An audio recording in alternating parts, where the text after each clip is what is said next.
What is up, guys? Great Whale Investing. Alex here. Today we're talking about different levels of investing in Magic cards. You want to go with the low end stuff, medium, or high end stuff. Okay, so we're talking about penny stock Magic, we're talking about middle of the road, we're talking about high end, Power 9, beautiful stuff. Okay, so basically it's going to come down to what do you like to do? Do you do other investing? Do you invest in stocks? If you invest in stocks and do some like penny stocks, I mean maybe penny Magic the Gathering reserve list cards are for you.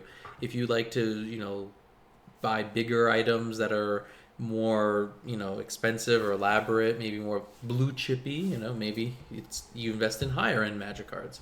It's very analogous to the stock market actually, but I think that Magic cards are very different than stocks in a lot of ways, which I'll talk a little bit more about on this channel in the future. So, small end stuff. Let's take a look here. We got some Fallen Empires, reserve list. We got Hand of Justice. We got Fungal Bloom, Ebon Praetor, Vidalian Knights, Goblin Flotilla. These cards are bad. No way to slice and dice it, folks. These are bad cards. They're bad in every format. They're bad. It's almost to the point where there would be no card Wizards could even print that would be good with them. Like you could make the speculation that maybe if they print something good with it it'll spike in price. But even then, man, they're really bad. They're not even good back then. Like these cards weren't good in 93, 94, 95. They're just not going to ever be good. So the real question is why invest in them at all? Well, they're reserve list and they're cheap. If you like doing things like, investing in the cheap stuff, the Doge coins of the investing world, I mean, this might be the kind of stuff for you. They're still cool to look at. They're still reserve list. They can't print anything better than it, Ebon Praetor, man, he's bad, but they can't print anything strictly better because he's on the reserve list, and that's how it's going to be. So what's cool about it is that it's low cost, low price. You put 10, 20, 30 bucks in, and you just have some cards on the reserve list. I think that low end penny stock Magic reserve list cards, lower end, like there's nothing really below $1 or two now on the reserve list. Like you're talking about LP nice copies, nothing's really less than $1 or two. So back in the day you had some stuff that was bulk. There's no more bulk reserve list cards. Now you're looking at paying $1 or two a pop for some of these goodies. 512 cards on the reserve list. Over half of them are in this kind of $1 to $5 range. It's kind of crazy. I would say low end Magic cards are probably in the $1 to $25 range. Like anything under $25 is pretty low utility. Like these cards have not proven themselves in gameplay. They have value attached to the fact that they're reserve list cards. And there's very few cards in the rest of the sets, even cards like Mirage Block, Weatherlight Block, Tempest Block and stuff. A lot of the rares that are not on the reserve list do not have value if they're not playable. Whereas the reserve list ones at least have some value because they're attached to the reserve list. So again, these cards don't have much utility. You can invest in them for a few reasons. If you think that they're going to go up because Wizards is going to print something and they're going to have massive gains, fine.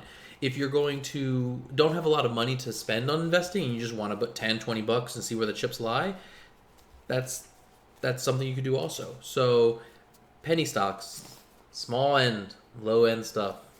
For some people, I personally buy a lot of it. I do. I believe in it. I think that it is so low cost, and I think that the cards are cool, and I just like owning a bunch of reserve list cards. It's cool.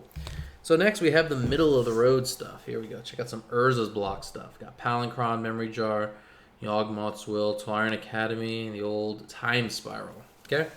So these are more middle of the road. Something like, $50 and up to $400 or $500. Doesn't mean they're cheap. These cards aren't cheap by any means, but these cards have generally proved themselves in the game to be good. A lot of them are very strong. Yawgmoth's Will might be the strongest black card ever printed. Tolarian Academy, one of the strongest lands ever. Some of these cards have definitely proved themselves over the years as being really powerful hitters, and their prices reflect the fact that they are not penny stocks. I remember I went pretty heavily on Memory Jars a few years back because they were 15, 20 bucks, and just well, this card's good. It's playable. It's an artifact. It's reserve list. It's 20 years old. There's no reason this card's $15, and now look at them. They're pushing 75 to 100 bucks, and I think they can go higher.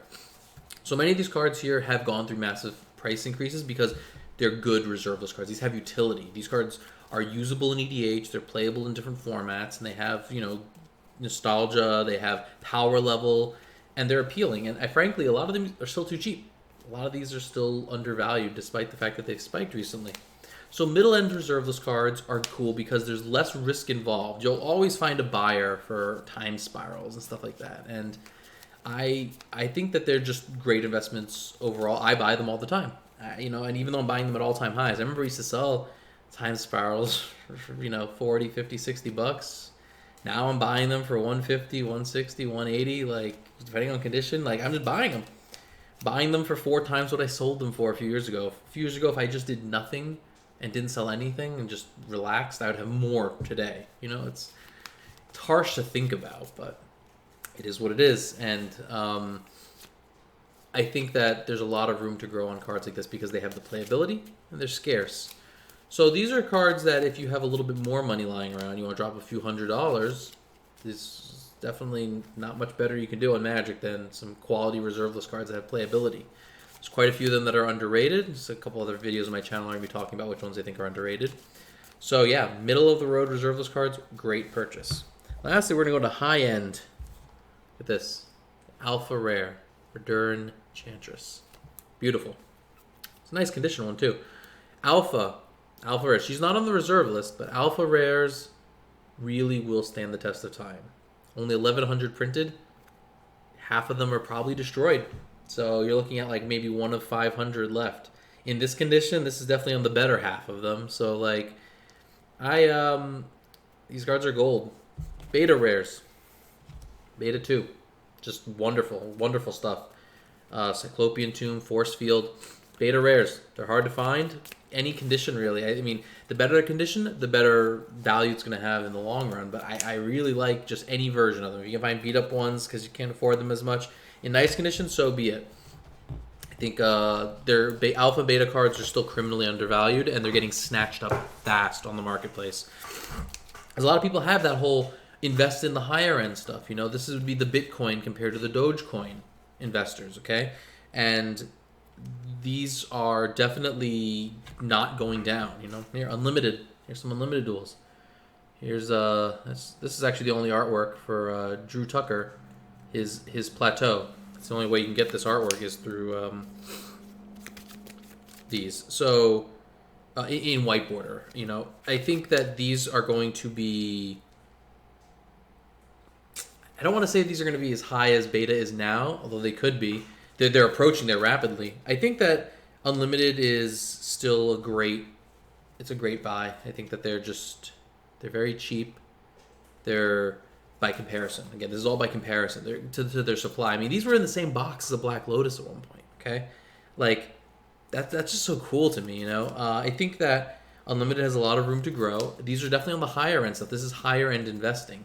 And there's a massive store of value here. As years go on, as the scarcity is really pronounced and shown, they're going to go up. They're going to go up. Here's some Arabian Nights high ends. Woo! All right. Well, there go. There's a flying. Now Guardian Beast coming to you with flying.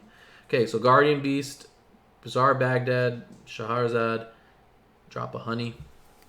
There they are, man. Arabian Nights, gold. Solid gold, man.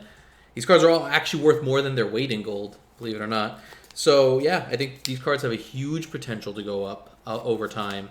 I think that the supply of them is so low. I mean, Drop of Honey, here it is, man. Drop of Honey was 30, 40, 50 bucks for years. And now, $300 a pop.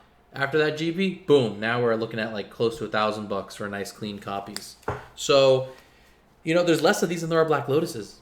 Arabian Nights. People just don't realize that sometimes, and I think the market is starting to correct those things. It's starting to realize, hey, there aren't as many of these out there as I thought. These aren't in trade binders. These aren't just at my LGS waiting to get scooped up, So a lot of people invest in them, like myself, and we don't get rid of them. We just hold on to them. Diamond hands, we just hold on to those higher end items. And I do purchase when I can, it's expensive. I do purchase, some of the higher end collectibles for Magic because I think that they have a huge potential for growth and huge exploding prices.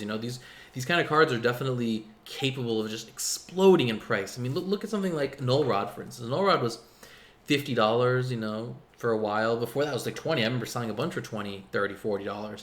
Now they went to like $300 a pop. They're still in the middle of the road there. I still consider that like middle of the road reserve list cards, but it's just the value is there, and I think people are realizing, like, oh, it wasn't because artifacts got better. It wasn't because there was a card that they printed with null rod. It's cool flavor text, it's cool art, and it's scarce. It's a cool piece, and people think it's worth more than $50 an Uber ride to the airport. Now it's the price of the round trip ticket.